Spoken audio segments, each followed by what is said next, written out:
तो दोस्तों कैसे हो आप सब। मेरा नाम है उत्कर्ष और आज मैं आपको इस वीडियो में देने वाला हूं एकदम टोटली जानकारी कि आप अगर सोलर प्लांट में इंटरेस्टेड हो, आप इंस्टॉल कराना चाहते हो लेकिन आपको बहुत सारी दुविधाएं हैं, कैसे इंस्टॉलेशन होगा, क्या जो आपके यहाँ इंस्टॉल करने वाली कंपनी है क्या वो सही बता रही है, आपको सही गाइड कर रही है, क्या वो राइट मटेरियल लगा रही है। अगर आपको ये सारे क्वेश्चन हैं दिमाग में तो आपको ये वीडियो पूरी देखनी है। आपको A to Z सारी इन्फॉर्मेशन दूंगा और अगर बाई चांस कोई इन्फॉर्मेशन रह जाए तो कमेंट में ज़रूर लिखिएगा। मैं आपको सारी जानकारी दूंगा कि हम कैसे 100% बेस्ट क्वालिटी का सोलर सिस्टम अपनी रूफटॉप पे इंस्टॉल कर सकते हैं। आप जानना चाहते होंगे कि ये सोलर किस टाइप से काम करता है, क्या सोलर वाटर हीटर और ये सोलर पैनल जो कि बिजली बनाते हैं क्या ये सेम होते हैं। तो दोस्तों उस क्लैरिफिकेशन के लिए मैं आपको बताऊं तो वो दोनों का कॉन्सेप्ट अलग होता है। Solar water heater heat mechanism पे काम करते हैं और जो ये हमारे सोलर पैनल होते हैं इसके अंदर सेल्स होते हैं वेफर्स वाले, तो ये अलग प्रोसेस पे काम करते हैं। तो ये दोनों ही एकदम डिफरेंट चीज़ें हैं। और जो सोलर बिजली पैदा करने वाला सिस्टम होता है वो आते हैं दोस्तों दो टाइप के, एक होता है ऑफ ग्रिड और एक होता है ऑन ग्रिड। हमारा तो ऑन ग्रिड और ऑफ ग्रिड समझने से पहले हमें ये समझना पड़ेगा कि ग्रिड होता क्या है। तो आपके यहाँ जैसे डेसू से बिजली आती है, डिस्कॉम जिसे हम कहते हैं, तो उनका जो पूरा इंफ्रास्ट्रक्चर होता है, जैसे कि आपने देखे होंगे टॉवर जहाँ से बिजली निकलती है, पावर जनरेशन यूनिट से लेके हमारे घर तक पहुँचती है, तो हम उसे एक तरीके से पूरा ग्रिड सिस्टम कहते हैं। ट्रांसफार्मर्स भी आते हैं जिसके अंदर, तो वहां से हम ग्रिड से बिजली लेते हैं। तो ऑफ ग्रिड का मतलब क्या होगा, मतलब कि हमारे को उस ग्रिड की जरूरत नहीं है। ऑफ ग्रिड मींस कि आप जो भी इलेक्ट्रिसिटी प्रोड्यूस कर रहे हो सोलर से, वो जाके सेव हो रही है आपकी एक बैटरी बैंक के अंदर, और उस बैटरी बैंक से आप जो आउटपुट ले रहे हो वो इन्वर्टर के थ्रू आप अपने घर के अंदर कंज्यूम कर रहे हो। मतलब कि बाहर का ग्रिड का कनेक्शन मींस जो मीटर से आपके यहाँ सप्लाई आती है उसकी आपको बिल्कुल भी जरूरत नहीं है, वो आपने कट डाउन कर दिया। आप खुद ही प्रोड्यूस कर रहे हो और खुद ही उस चीज को कंज्यूम कर रहे हो। ये होता है दोस्तों ऑफ ग्रिड सिस्टम। और अब मैं बात बताऊं आपको ऑन ग्रिड सिस्टम की, तो ये एक तरीके का स्मार्ट सिस्टम है, आज के टाइम में बहुत ही फेमस है ऑन ग्रिड सिस्टम।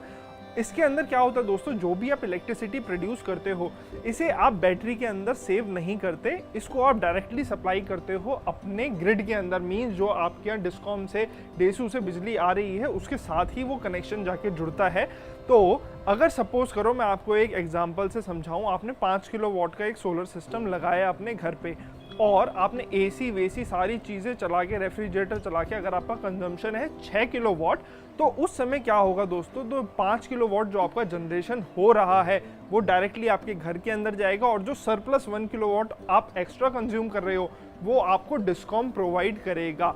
तो ये एक एग्जांपल था। अब इसके अंदर ही एक दूसरा एग्जांपल क्या आ जाता है दोस्तों कि आपका कंजम्पशन है कम, आपके यहाँ संडे को छुट्टी हुई, आपने घर पे लगाया ताला, आप घूमने चले गए, लेकिन सोलर तो इलेक्ट्रिसिटी प्रोड्यूस करेगा, तो जो भी वो जनरेशन प्रोड्यूस करेगा वो जाएगी आपकी नेट मीटर के अंदर। मींस उस समय अगर आपका कंजम्पशन 0 है और प्रोडक्शन आपकी अगर 5 किलोवाट है तो जितना भी प्रोड्यूस हो रहा है वो आपका नेट मीटर के थ्रू बाहर जाएगा। उस वक्त आपका नेट मीटर घूमता है रिवर्स डायरेक्शन के अंदर। सपोज करो दोस्तों अगर आपने एक महीने में 600 यूनिट कंज्यूम करे और 1000 यूनिट प्रोड्यूस करे तो आपकी 400 यूनिट्स एक्स्ट्रा चली गई डिस्कॉम पे, जो कि नेक्स्ट मंथ के लिए कैरी फॉरवर्ड हो जाएंगी।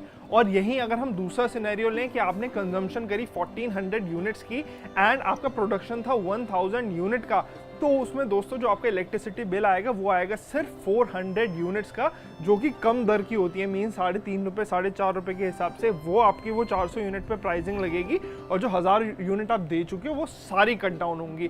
तो ये होता है दोस्तों नेट मीटरिंग और ये आपका सोलर ऑन ग्रिड सिस्टम जिसे हम कहते हैं। तो सबसे पहले ऑन ग्रिड सिस्टम में सबसे इंपॉर्टेंट पार्ट होता है सोलर पैनल।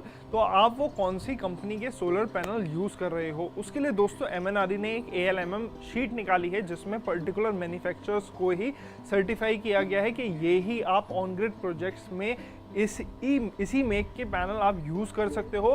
तो अगर आप वो वाली लिस्ट देखना चाहते हो तो वो लिस्ट मैंने नीचे लिंक में अटैच कर दी है, वो आप वहाँ से देख सकते हो। तो सबसे इंपॉर्टेंट पार्ट क्या रहता है दोस्तों, ये रहे सोलर पैनल। तो इस वाली साइट के अंदर लगे हुए हैं हमारे रिन्यूसिस के 325 वाट के सोलर पैनल, आप देख सकते हो। तो इस वाली साइट पे दोस्तों 2 प्रोजेक्ट्स लगे हुए हैं, मींस 5 किलोवाट के 2 प्रोजेक्ट्स लगे हुए हैं, जिसके अंदर जो डीसी कैपेसिटी है वो 6 किलोवाट की है। तो टोटल अगर आप प्रोजेक्ट देखोगे इंस्टॉल्ड, ये 12 किलोवाट का है, लेकिन वो 2 में डिवाइडेड है, 6 किलोवाट, और इन्वर्टर 5 किलोवाट के लगे हुए हैं। हमने डीसी कैपेसिटी को इसके लिए बढ़ाया हुआ है क्योंकि एट द टाइम ये पूरा 5 किलोवाट का सिस्टम जो होता है वो 5 किलोवाट जनरेट नहीं करता, वो कम ही करता है। तो हम उसको ओवर डीसी करंट और वोल्टेज दे सकते हैं अपने इंटरफेस सिस्टम को, यानी कि जिसे हम इन्वर्टर कहते हैं, ग्रिड इन्वर्टर। तो वो जिससे कि आपका थोड़ा और भी पीक आपका प्रोड्यूस कर सके, मींस और भी आपकी इलेक्ट्रिसिटी जनरेट कर सके और ग्रिड में फीड इन कर सके। तो इसके अंदर हम जैसे कि 5 किलोवाट का सिस्टम है, तो उसमें हम 7 किलोवाट की डीसी कैपेसिटी, मींस 7 किलोवाट का हम सोलर पैनल का पूरा जो वॉटेज होता है वो कनेक्ट कर सकते हैं। तो सोलर पैनल की तो हमने बात करी, और वो लिस्ट के बारे में मैंने आपको बताया, ALMM की है, जो आप डिस्क्रिप्शन में देख सकते हो। उसके बाद जो सेकंड इंपॉर्टेंट फैक्टर आता है वो आता है दोस्तों स्ट्रक्चर, जिस पे आप पैनल माउंट करोगे।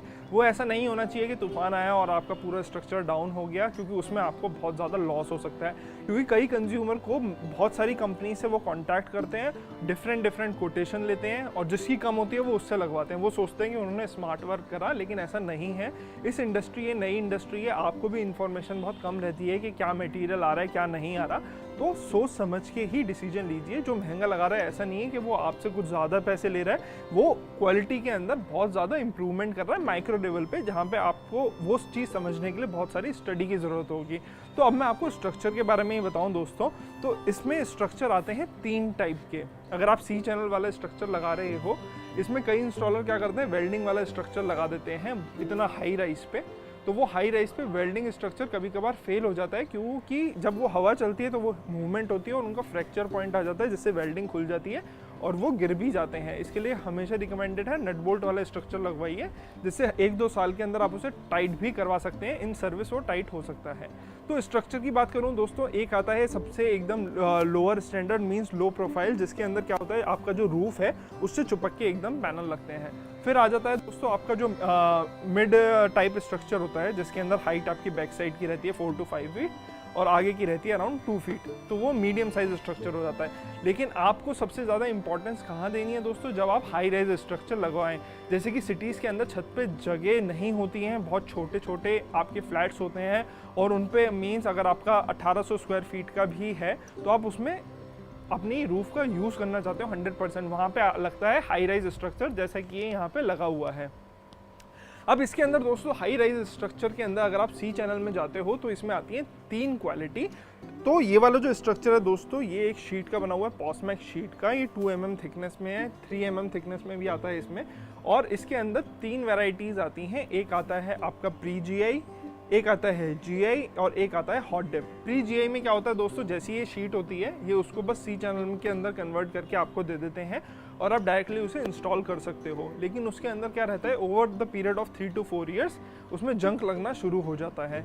GI के अंदर क्या होता है दोस्तों, ये जो शीट होती है वो GI कोटेड होती है, और GI कोटेड में जिसमें इसकी लाइफ और ज़्यादा बढ़ जाती है, वो हो जाती है आपकी 10 ईयर्स। और हॉट डिप के अंदर क्या होता है दोस्तों, जो ये शीट निकलती है उसको एक जिंक होता है, लिक्विड जिंक, उसके अंदर उसे हॉट डिप कर देते हैं। आप GI का प्रोसेस देखिएगा, हॉट डिप गैल्वेनाइजेशन का, तो आपको प्रोसेस समझ में आएगा। उसमें क्या करते हैं, इस C चैनल को पूरा उस हॉट डिप के अंदर डाल देते हैं और थोड़े टाइम बाद निकालते हैं, जिसमें इसकी कोटिंग हो जाती है और ये 25 ईयर्स तक कहीं नहीं जाता, क्योंकि वो कोटिंग उसके ऊपर चढ़ जाती है।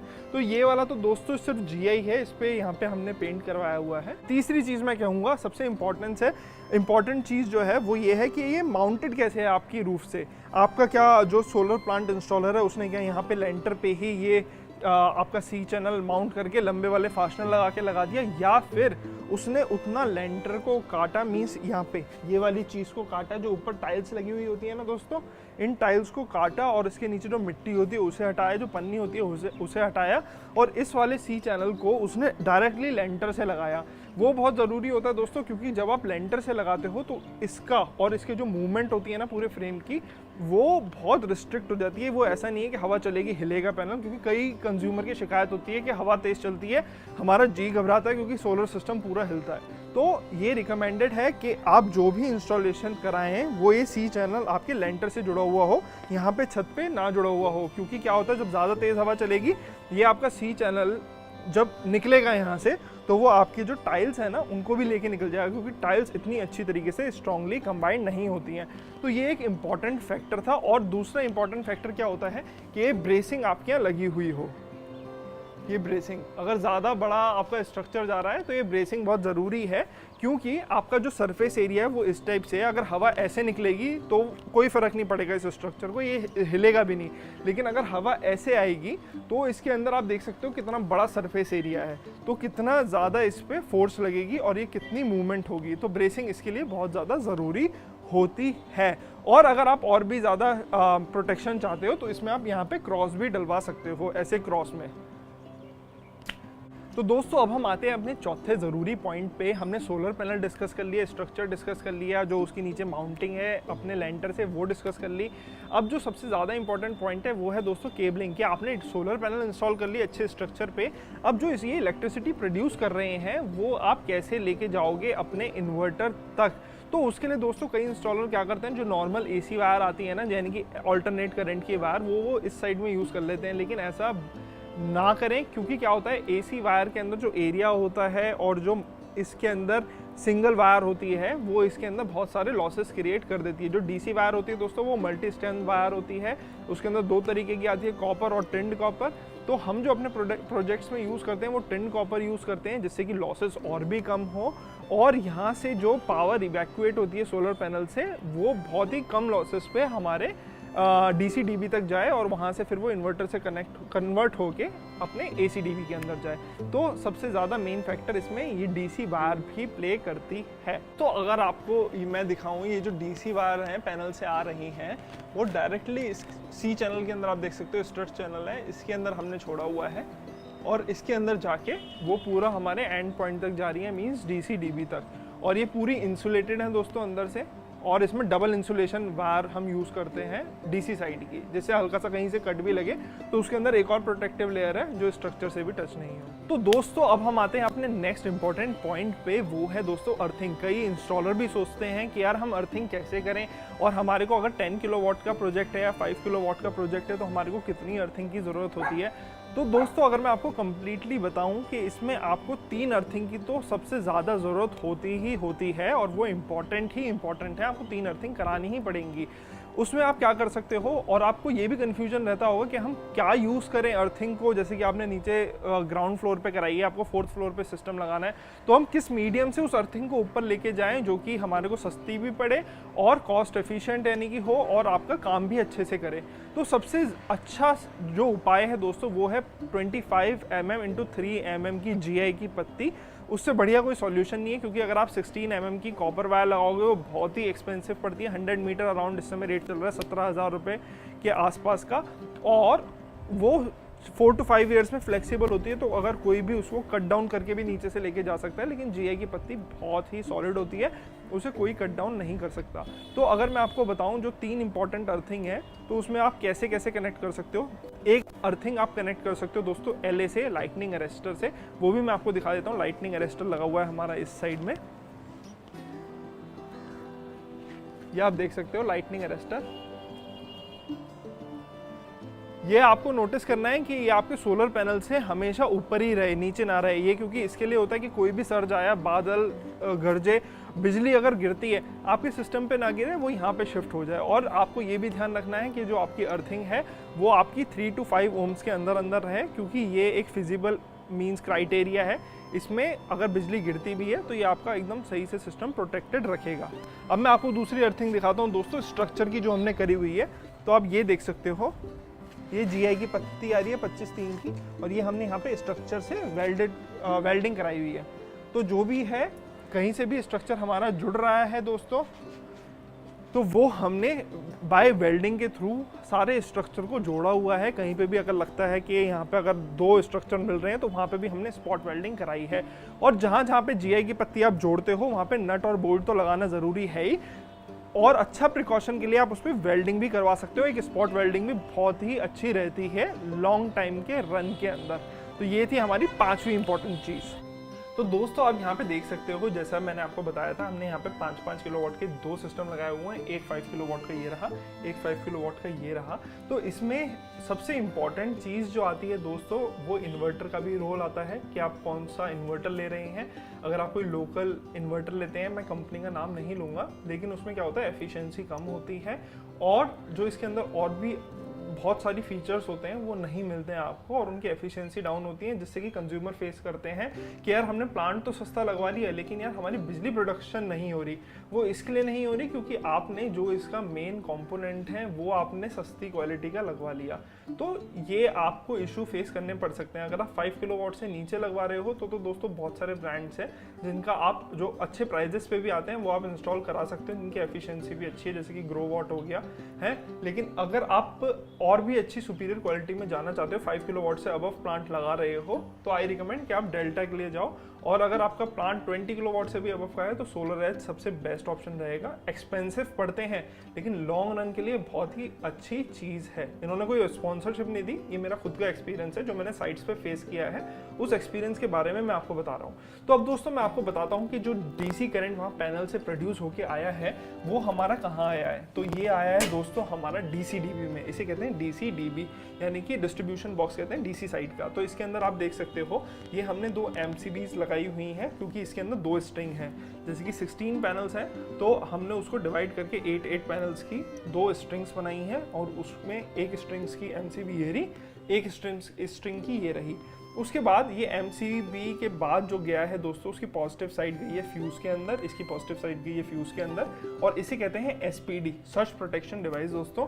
तो क्या होता है कि अगर कोई भी सर्ज आएगा पैनल के ऊपर, गलती से भी बिजली गिर गई ना, तो वो उसको यहाँ पे नहीं आने देगी इन्वर्टर तक, ये उड़ जाएगी और ये सारा जो भी करंट है वो अपना पास कर देगी। मैंने आपको बताया था ना, हम 3 अर्थिंग ज़रूरी हैं, एक हमारी स्ट्रक्चर की हो गई, एक हमारी ऊपर LA की हो गई, एक हमारी छोटे प्लांट के लिए AC/DC साइड की कॉमन अर्थिंग हो गई। लेकिन अगर आप बड़ा प्लांट में जा रहे हो 30 किलोवाट 50 किलोवाट के, तो उसमें DC साइड की अलग रहेगी, AC साइड की अलग रहेगी, ये आपको ध्यान रखना है। छोटे प्लांट के लिए आप कॉमनली यूज़ कर सकते हो। तो ये तीनों चीज़ मैंने आपको बता दी। यहाँ पे स्नाइडर की लगी हुई है, सुप्रीम क्वालिटी होती है दोस्तों। ये आप यहाँ पे फ्यूज़ देख सकते हो, और ये मर्सन की यहाँ पे आप SPD देख सकते हो। तो ये हो गया हमारा DCDB, और DCDB के बाद दोस्तों ये जो भी सप्लाई गई वो गई हमारी इन्वर्टर में, आप देख सकते हो। यानी कि ये हम यहाँ पे अपना नेमिंग करते हैं स्ट्रिंग्स की, जिससे हमें याद रहे कि कौन से स्ट्रिंग है किस में, अगर इन फ्यूचर कोई डिफ़ॉल्ट आता है तो कौन से स्ट्रिंग में आ रहा है, जिससे हम जल्दी देख पाएँ उसे कि अच्छा इस वाले स्ट्रिंग में है, इतने वाले पैनल में है, तो हमें पता लग जाएगा लोकेशन कौन से पैनल को हमें ठीक करना है, और वहाँ से हम वायरिंग उसकी ठीक कर सकते हैं। इसलिए नेमिंग ज़रूरी है। और ये इंटरनेट वाला दोस्तों इन्वर्टर है डेल्टा का, आप देख सकते हो इस समय ये वाईफाई से कनेक्टेड है, और ये इवनिंग के अभी 6 बजने वाले हैं, और ये 5 किलोवाट का सिस्टम आप देख सकते हो अभी 24.780, यानी कि 24 यूनिट 7.780, 25 यूनिट के करीब होने वाली हैं इस सिस्टम की प्रोडक्शन। और आज की डेट भी मैं बता दूं 1 मई है, अगर आपको विश्वास नहीं हो रहा आप देख सकते हो 1 मई है, ठीक है। और ये आपकी प्रोडक्शन यहाँ पे सामने दिखा रहा है 24,780 वाट्स, तो ये आप देख सकते हो। और अभी करंटली टोटल प्रोडक्शन इसकी इतने वाट हो चुकी है, यानी कि 18,001 यूनिट, और इसको लगे हुए अभी सिर्फ 2 साल के करीब ही होने वाले हैं। तो ये हो गया दोस्तों। अब जैसे ही ये DC साइड गई इसके अंदर कन्वर्ट हुई, और यहाँ से जो AC आउटपुट निकला, ये AC आउटपुट आ गया हमारा ACDB के अंदर। तो ACDB भी मैं आपको खोल के दिखा देता हूँ कि ACDB के अंदर हमारी सिंगल फेस इन्वर्टर है, तो यहाँ पे हमारी ये 2 पोल MCB आ गई, और इसमें भी हमने SPD लगाया है, सर्ज प्रोटेक्शन डिवाइस। ये भी फिनिक्स कॉन्टैक्ट का है दोस्तों, बहुत ही ऑसम कंपनी है। तो ये भी प्रोटेक्शन डिवाइस है कि सडनली कोई सर्ज आए तो हमारा ये सिस्टम प्रोटेक्टेड रहे। और इसकी जो अर्थिंग आ रही है आप देख सकते हो, ये हमने GI की पत्ती जैसे मैंने आपको बताई थी वही है, इससे ये हमने अर्थिंग अपनी कनेक्ट करी हुई है। और इन्वर्टर की बॉडी भी आप देख सकते हो, यहाँ नीचे से थिम्बल के थ्रू यहाँ पे हमने अर्थिंग इसकी इससे कनेक्ट करी हुई है। तो ये हमने कॉमन अर्थिंग दी है AC साइड और DC साइड की। तो ये भी बहुत इंपॉर्टेंट, आप ये भी समझना चाहते हो यार DC साइड की हम साइजिंग कैसे तय करें, तो दोस्तों इसमें मोस्टली 2 साइजिंग आती हैं, 4 mm और 6 mm। और मैं रिकमेंड करूंगा कि अगर आप इंस्टॉलेशन किसी से करा रहे हैं तो इंस्टॉलर से बात करें कि वो आपके यहाँ टिंड कॉपर की वायर लगाए, उसमें लॉसेस कम होते हैं। 4 अगर छोटा प्लांट है तो 4 mm, और अगर बड़ा प्लांट में आप शिफ्ट मार रहे हो जैसे कि 10 किलोवाट, तो उसमें 6 mm रिकमेंडेड होता है। ज़्यादा एरिया बड़े होने से हमारा लॉसेस कम होते हैं। तो ये रही दोस्तों डीसी साइड की बात। अब वहाँ पे आ जाता है एसी साइड की। हमने जैसे कि 5 किलोवाट के 2 सिस्टम है, तो इसके अंदर हमने कॉपर के 6 mm 2 कोर वायर का इस्तेमाल करा है। ये बहुत अच्छी रहती है और यही रिकमेंडेड रहती है। अगर आप इससे छोटा साइज़ 4 mm लगा दोगे तो जो आपका नेट मीटरिंग के ऑफिसर आएंगे वो उसको कैंसिल कर जाएंगे और फिर आपको हर्डल होगी बाद में और उसको चेंज करना पड़ेगा। तो रिकमेंडेड यही है कि आप पहले से ही वायर कैलकुलेशन का साइज़ करके चलें और आप अपने डिस्कॉम के जो ऑफिशियल्स हैं उनसे भी डिस्कस कर सकते हैं कि सर मेरा इतना किलोवाट का प्लांट है तो मैं कौन सी वायर यूज़ करूँ, तो वो आपको हेल्प कर सकते हैं बताने के लिए कि कौन सी वायर आप यूज़ करते हैं। तो दोस्तों अब मैं आपको बताने जा रहा हूँ सबसे इंपॉर्टेंट चीज़ जो कि आपको कंफ्यूजन रहता है, यार हम सोलर पैनल तो लगवा रहे हैं लेकिन किस डायरेक्शन में लगेंगे। कोई सोलर पैनल वाला आता है वो कहता है आप ईस्ट फेसिंग में लगवा लो, कोई कहता है आप वेस्ट फेसिंग में लगवा लो, इवन कई तो ये भी कहते हैं कि आप नॉर्थ फेसिंग में लगवा लो। लेकिन सबसे आपको आसान तरीका बताऊँ दोस्तों, अगर आपको सोलर पैनल लगवाना है तो ये डाउन साइड जो है मीन्स जिस तरफ स्लोप एंड हो रहा है ये टूवर्ड साउथ होनी चाहिए। टूवर्ड साउथ हल्का हल्का एजिमुथ एंगल अगर आप 15 डिग्री प्लस या 15 डिग्री माइनस में लेके चलो, यानी कि साउथ डायरेक्शन से 15 डिग्री इधर या 15 डिग्री इधर, तो ज़्यादा फर्क नहीं पड़ता, तो आप इंस्टॉल उस डायरेक्शन में करवा सकते हो। लेकिन अगर आपसे कोई कह रहा है अपनी फिजिबिलिटी के हिसाब से कि आप नॉर्थ डायरेक्शन में स्लोप डलवा दो, तो वो चीज़ ना करिएगा। क्योंकि क्या होता है कभी कभार साउथ डायरेक्शन में लिफ्ट का कंपार्टमेंट इतना ऊंचा होता है तो वो कहते हैं कि आप इस तरफ स्लोप करवा लो, तो ऐसे बेवकूफ़ मत बनिएगा। Toward south is the correct position